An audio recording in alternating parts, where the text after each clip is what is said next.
नमस्कार। आज हम बात कर रहे हैं एक ऐसे कानूनी मुद्दे की जो कई परिवारों को प्रभावित करता है। भारतीय दंड संहिता की धारा 498 ए, जी। यानी पति या उसके रिश्तेदारों द्वारा की जाने वाली क्रूरता। और सवाल ये है कि कब और किन हालातों में इस धारा के तहत दर्ज आपराधिक कार्रवाई को रद्द किया जा सकता है, खासकर पति के रिश्तेदारों के खिलाफ। ये वाकई एक अहम सवाल है, क्योंकि अक्सर ऐसे मामलों में पूरे परिवार को कानूनी प्रक्रिया में शामिल कर लिया जाता। हाँ। इसे समझने के लिए आज हम सुप्रीम कोर्ट के एक हालिया और काफी महत्वपूर्ण फैसले की गहराई में उतरेंगे। अच्छा। ये मामला है संजय डी जैन एवं अन्य बनाम महाराष्ट्र राज्य एवं अन्य 2025 का। और हमारी आज की इस चर्चा का मकसद सिर्फ फैसला सुनाना नहीं है, बल्कि सुप्रीम कोर्ट के तर्क को समझना है ना? बिल्कुल। अदालत ने ऐसा क्यों माना कि ससुराल वालों के खिलाफ सिर्फ गोलमोल या सामान्य किस्म के आरोप लगाना काफी नहीं है? हाँ। खासकर तब जब गंभीर आरोप जैसे कि अप्राकृतिक यौन संबंध या धमकी देना वो सिर्फ पति पर लगाए गए हों। हाँ। हम जानना चाहेंगे कि कोर्ट ने इस नतीजे पर पहुंचने के लिए किन कानूनी सिद्धांतों का सहारा लिया। बिल्कुल। हम देखेंगे कि कोर्ट ने आरोपों की प्रकृति, उनकी विशिष्टता और हर अभियुक्त की कथित भूमिका को कितनी बारीकी से परखा। ये समझना जरूरी है कि कानून कैसे संतुलन बनाने की कोशिश करता है, मतलब एक तरफ पीड़ित को सुरक्षा देना और दूसरी तरफ अनावश्यक परेशानी से निर्दोष रिश्तेदारों को बचाना। तो चलिए इस केस की तह में चलते हैं। मामला शुरू होता है पीयूष, जो अपीलकर्ताओं के बेटे हैं, और शिकायतकर्ता के विवाह से। शादी हुई 14 जुलाई 2021 को। जी। शादी में तोहफों का लेन देन भी हुआ, जो खैर सामान्य बात है। लेकिन शिकायत में कहा गया कि शादी के कुछ समय बाद ही अपीलकर्ताओं यानी पीयूष के माता पिता और बहन ने और उपहारों और दहेज की मांग शुरू कर दी। हाँ, शिकायत में कुछ तारीखों का भी जिक्र है, जैसे कि 7 अगस्त 2021 को जब शिकायतकर्ता अपने मायके गई हुई थी, तब कथित तौर पर उसकी सास ने फोन किया और कपड़ों व गहनों की मांग रखी। अच्छा। फिर 30 अगस्त 2021 को जब वो ससुराल वापस लौटी तो परिवार वालों के लिए कुछ कपड़े लेकर आई, लेकिन आरोप है कि मांगे तब भी रुकी नहीं बल्कि जारी रही। इन आरोपों के अलावा एक बहुत ही गंभीर आरोप सीधे पति पीयूष पर लगाया गया था। जी। शिकायतकर्ता का कहना था कि पति ने उस पर अप्राकृतिक यौन संबंध बनाने के लिए दबाव डाला, जिससे उसे भारी मानसिक पीड़ा हुई। ये आरोप भारतीय दंड संहिता की धारा 377 के तहत आता है, जो एक गंभीर अपराध है। हाँ, बिल्कुल। इन्हीं सब बातों को लेकर 6 फरवरी 2022 को नागपुर के बजाज नगर पुलिस स्टेशन में एक एफआईआर दर्ज कराई गई। अच्छा। शुरुआत में एफआईआर आईपीसी की धारा 498 ए यानी क्रूरता और धारा 34 मतलब सामान्य आशय के तहत दर्ज हुई थी। ठीक है। लेकिन जांच के दौरान पुलिस ने इसमें 2 और गंभीर धाराएं जोड़ दी। धारा 377 अप्राकृतिक अपराध और धारा 506 आपराधिक धमकी। ओहो, तो मामला और संगीन हो गया। जाहिर है, ये धाराएं मामले को और संगीन बना देती हैं। फिर जांच पूरी हुई, गवाहों के बयान लिए गए और अंत में पुलिस ने अदालत में अंतिम रिपोर्ट, जिसे हम चार्जशीट कहते हैं, वो दाखिल कर दी। तो चार्जशीट दायर होने के बाद मामला अदालत की कार्यवाही किस स्तर पर पहुंच गया? यहाँ अपीलकर्ताओं यानी ससुर, सास और ननद ने पति के साथ मिलकर एक अर्जी दी। जी। ये अर्जी दंड प्रक्रिया संहिता सीआरपीसी की धारा 482 के तहत बॉम्बे हाई कोर्ट में दायर की गई थी। इसमें उन्होंने मांग की कि उनके खिलाफ जो आपराधिक कार्यवाही शुरू की गई है उसे रद्द कर दिया जाए। ये धारा 482 आखिर है क्या और इसका इस्तेमाल कब होता है? अच्छा सवाल है। देखिए, सीआरपीसी की धारा 482 हाईकोर्ट को एक खास किस्म की मतलब अंतर्निहित शक्ति देती है। इनहेरेंट पावर कहते हैं इसे। Inherent power. हाँ, ये शक्ति इसलिए है ताकि हाईकोर्ट न्याय सुनिश्चित कर सके और अदालत की प्रक्रिया का दुरुपयोग रोक सके। अगर हाईकोर्ट को लगता है कि किसी व्यक्ति के खिलाफ आपराधिक मामला चलाने का कोई ठोस आधार नहीं है या मामला जारी रखना कानून का मजाक उड़ाना होगा, तो वो इस धारा के तहत कार्रवाई को रद्द कर सकती है। ये एक तरह का सेफ्टी वॉल्व है, समझ लीजिए। समझ गई। तो अपीलकर्ताओं ने इसी धारा 482 का सहारा लिया, लेकिन बॉम्बे हाईकोर्ट की नागपुर बेंच ने 19 मार्च 2024 को उनकी अर्जी खारिज कर दी। हाईकोर्ट का क्या तर्क था? हाईकोर्ट का मानना था कि मामले के रिकॉर्ड को देखने पर पहली नजर में यानी प्राइमा फेसी ऐसा लगता है कि अभियुक्तों के खिलाफ मुकदमा चलाने के लिए पर्याप्त सामग्री मौजूद है। Prima facie. जी, प्राइमा फेसी का मतलब है कि सत्ता पर देखने से आरोपों में कुछ दम नजर आता है, भले ही बाद में मुकदमे के दौरान वो साबित हो या ना हो। हाईकोर्ट को लगा कि अभी मामला रद्द करने का स्टेज नहीं है, ट्रायल होना चाहिए। लेकिन अपीलकर्ता हाईकोर्ट के इस फैसले से संतुष्ट नहीं हुए। और दिलचस्प बात यह है कि अब पति पीयूष ने आगे अपील नहीं की, लेकिन बाकी तीनों ससुर, सास और ननद वो सुप्रीम कोर्ट पहुंच गए। हाँ, उनकी अपील हाईकोर्ट के उस आदेश के खिलाफ थी जिसने कार्यवाही रद्द करने से इनकार कर दिया था। और यहीं से मामला सुप्रीम कोर्ट के सामने आता है। सुप्रीम कोर्ट ने सबसे पहले उस स्थापित कानूनी सिद्धांत को दोहराया जो धारा 482 के इस्तेमाल का आधार है।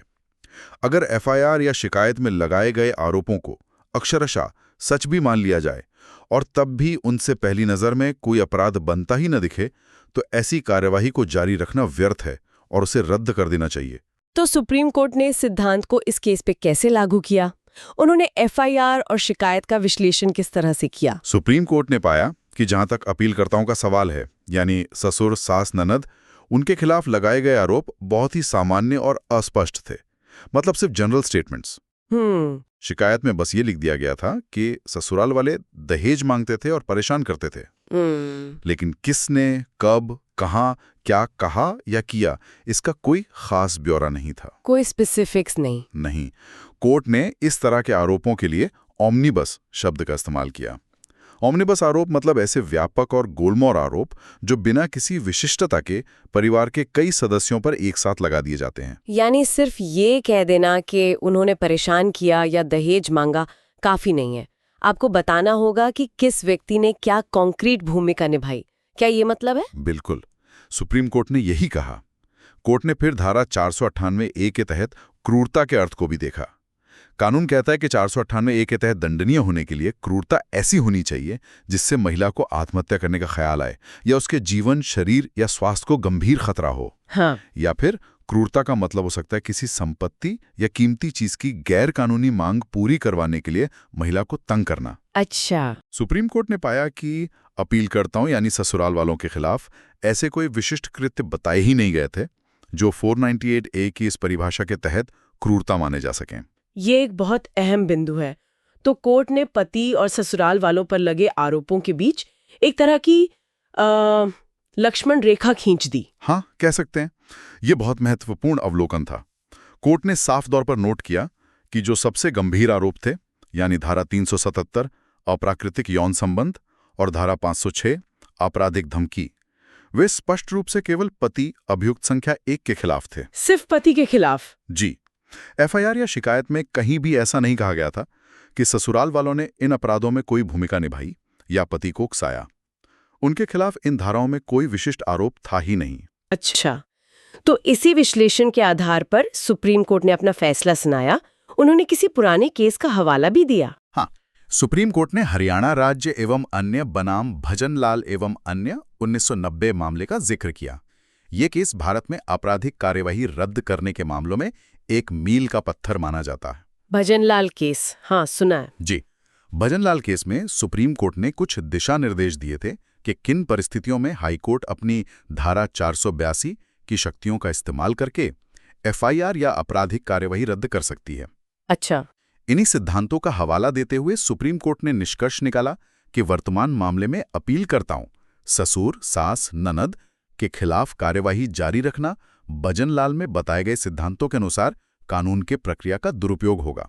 तो उनके खिलाफ कार्रवाई रद्द कर दी? जी, इसलिए उनके खिलाफ कार्यवाही रद्द कर दी जानी चाहिए, ऐसा कोर्ट ने कहा। लेकिन ये स्पष्ट कर देना जरूरी है कि ये राहत सिर्फ ससुराल वालों को मिली, पति को नहीं मिली। एकदम सही। सुप्रीम कोर्ट ने अपने फैसले में ये बात बहुत स्पष्ट रूप से कही। उन्होंने कहा कि उनका ये फैसला और इसमें की गई टिप्पणियां केवल अपीलकर्ताओं तक ही सीमित हैं। यानी अभियुक्त संख्या 2, 3 और 4, ससुर, सास, ननद। हाँ, उन्हीं तक। पति अभियुक्त संख्या 1 के खिलाफ धारा 498A, 377 और 506 के तहत जो कार्रवाई चल रही है वो इस फैसले से प्रभावित नहीं होगी और कानून के अनुसार जारी रहेगी। तो उसका मामला ट्रायल कोर्ट में चलेगा? जी, उसका मामला ट्रायल कोर्ट में चलेगा और सबूतों के आधार पर तय होगा। तो इस केस और भजनलाल जैसे मामलों से हमें धारा 498A से जुड़े मामलों में कार्यवाही रद्द करने के बारे में क्या मुख्य कानूनी सिद्धांत पता चलते हैं? क्या हम उन्हें संक्षेप में समझ सकते हैं? जरूर। इस केस और संबंधित न्यायशास्त्र से कुछ अहम बातें निकल कर आती हैं। पहला, कार्यवाही रद्द करने का आधार सीआरपीसी की धारा 482 है, जिसका मकसद न्याय सुनिश्चित करना और प्रक्रिया के दुरुपयोग को रोकना है। ये शक्ति हाईकोर्ट के पास है। ठीक है। दूसरा, आरोपों की पर्याप्तता। सिर्फ गोलमोल, सामान्य या ऑमनीबस आरोप काफी नहीं है। हर अभियुक्त के खिलाफ विशिष्ट भूमिका का जिक्र होना जरूरी है।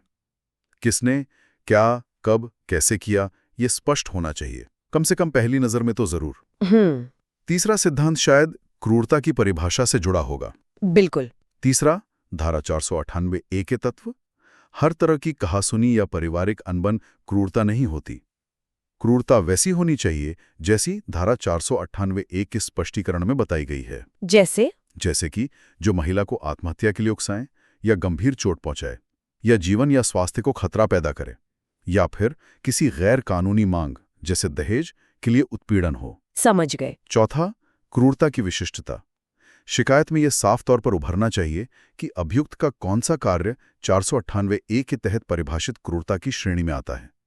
सिर्फ आरोप लगा देना काफी नहीं। और पांचवा सिद्धांत शायद इस बात पर जोर देता है कि हर व्यक्ति की भूमिका अलग अलग देखी जानी चाहिए। हाँ, ये बहुत महत्वपूर्ण है। पांचवा, व्यक्तिगत दोष सिद्धि। कानून की नज़र में हर अभियुक्त अलग है।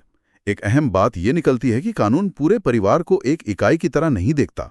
अच्छा। अगर पति पर गंभीर आरोप हैं तो उसका बोझ आपोआप ससुराल वालों पर नहीं डाला जा सकता जब तक उनकी सीधी भूमिका या साठगांठ का कोई विशिष्ट आरोप ना हो। सिर्फ रिश्तेदार होने के नाते किसी को अभियुक्त नहीं बनाया जा सकता।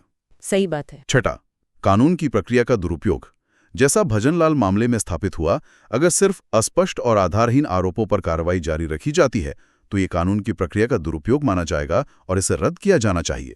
और आखिरी सिद्धांत शायद इस बात को फिर से स्पष्ट करता है कि कुछ लोगों के खिलाफ मामला रद्द होने का असर बाकियों पर नहीं पड़ता। सही का। सातवां, निरस्तीकरण आदेश का सीमित प्रभाव। अगर कोर्ट कुछ अभियुक्तों, जैसे इस केस में ससुराल वालों, के खिलाफ कार्रवाई रद्द करती है तो इसका यह मतलब नहीं कि मामला पूरी तरह खत्म हो गया। अन्य सह अभियुक्तों, जैसे पति, जिनके विरुद्ध विशिष्ट और गंभीर आरोप हैं, उनके खिलाफ कार्रवाई जारी रह सकती है और रहेगी। इस केस के फैसले में सुप्रीम कोर्ट ने भजनलाल के अलावा एक और हालिया केस दिगंबर एवं अन्य बनाम महाराष्ट्र राज्य एवं अन्य 2024 का भी जिक्र किया था। उसका क्या संदर्भ था? दिगंबर केस का हवाला देकर सुप्रीम कोर्ट ने अपनी बात को और पुख्ता किया। उस मामले में भी लगभग यही स्थिति थी, जहां रिश्तेदारों के खिलाफ सामान्य और अस्पष्ट आरोप थे। अच्छा, वैसा ही मामला था। हाँ, मिलता जुलता। कोर्ट ने दिगंबर केस का जिक्र करते हुए फिर से दोहराया कि धारा 498A के तहत पहली नजर में मामला बनाने के लिए विशिष्ट आरोपों का होना कितना जरूरी है। भजनलाल जहां व्यापक सिद्धांत तय करता है, वहीं दिगंबर जैसे हालिया मामले दिखाते हैं कि कोर्ट इन सिद्धांतों को वर्तमान मामलों में कैसे लागू कर रहा है। मतलब ये कंसिस्टेंट व्यू है कोर्ट का। जी हाँ, ये दोनों ही केस इस बात पर जोर देते हैं कि न्याय के हित में आरोपों का स्पष्ट और विशिष्ट होना कितना महत्वपूर्ण है, ताकि जांच और ट्रायल सही दिशा में आगे बढ़ सके। तो इस पूरी बातचीत का सार ये निकलता है कि धारा 498A के मामलों में, खासकर जब पति के रिश्तेदारों पर आरोप हों, तो अदालतों का रवैया काफी सतर्कता भरा होता है। हाँ, कोर्ट हर अभियुक्त की भूमिका को अलग अलग देखती है और सिर्फ सामान्य आरोपों के आधार पर कार्रवाई जारी रखने से बचती है। पति पर लगे गंभीर और विशिष्ट आरोपों और रिश्तेदारों पर लगे सामान्य आरोपों के बीच का फर्क ये बहुत मायने रखता है। बिल्कुल सही। और ये समझना हम सबके लिए जरूरी है, चाहे हमारा कानून से सीधा वास्ता हो या ना हो। ये हमें सिखाता है कि किसी पर आपराधिक मुकदमा चलाने के लिए कानूनी मानक क्या है। हाँ, ये दिखाता है कि हमारी न्याय प्रणाली कैसे एक संतुलन बनाने की कोशिश करती है। एक तरफ विवाह में क्रूरता की शिकार महिला के हितों की रक्षा करना और दूसरी तरफ इस कानून के संभावित दुरुपयोग को रोकना, जहां पूरे परिवार को घसीट लिया जाता है। हाँ, जहां अस्पष्ट शिकायतों के आधार पर पूरे परिवार को, जिसमें कभी-कभी दूर के रिश्तेदार भी शामिल हो सकते हैं, सालों तक चलने वाली कष्टदायक कानूनी प्रक्रिया में घसीट लिया जाता है। ये वास्तव में एक बहुत नाजुक संतुलन है। इससे एक विचारणीय प्रश्न भी उठता है। कानून का मकसद बेशक पीड़ितों की रक्षा करना है, लेकिन क्या हमारी कानूनी प्रणाली में शुरुआती स्तर पर ही, मतलब FIR दर्ज होने और जांच के समय आरोपों की विशिष्टता और गंभीरता की और बेहतर तरीके से जांच करने की गुंजाइश है? ये एक गहरा सवाल है और बहुत जरूरी भी। अगर पुलिस और निचली अदालतें शुरुआती दौर में ही एफआईआर और शिकायत का बारीकी से विश्लेषण करें, ये देखें कि क्या हर अभियुक्त के खिलाफ वाकई कोई ठोस विशिष्ट आरोप है, तो शायद कई मामलों में निर्दोष लोगों को लंबी कानूनी लड़ाई से बचाया जा सकता है। इससे न केवल व्यक्तियों को अनावश्यक पीड़ा से मुक्ति मिलेगी, बल्कि अदालतों का कीमती समय भी बचेगा। हाँ, वो भी है। और वे उन मामलों पर ध्यान केंद्रित कर पाएंगे जहां वास्तव में गंभीर अपराध हुआ है। सवाल ये है कि कौन सी प्रणालीगत जांच प्रक्रियाओं को मजबूत किया जा सकता है ताकि सच्चाई जल्द सामने आए और प्रक्रिया का दुरुपयोग प्रभावी ढंग से रोका जा सके, बिना वास्तविक पीड़ितों के न्याय के अधिकार से समझौता किए। ये एक ऐसा सवाल है जिस पर लगातार विचार मंथन की जरूरत है।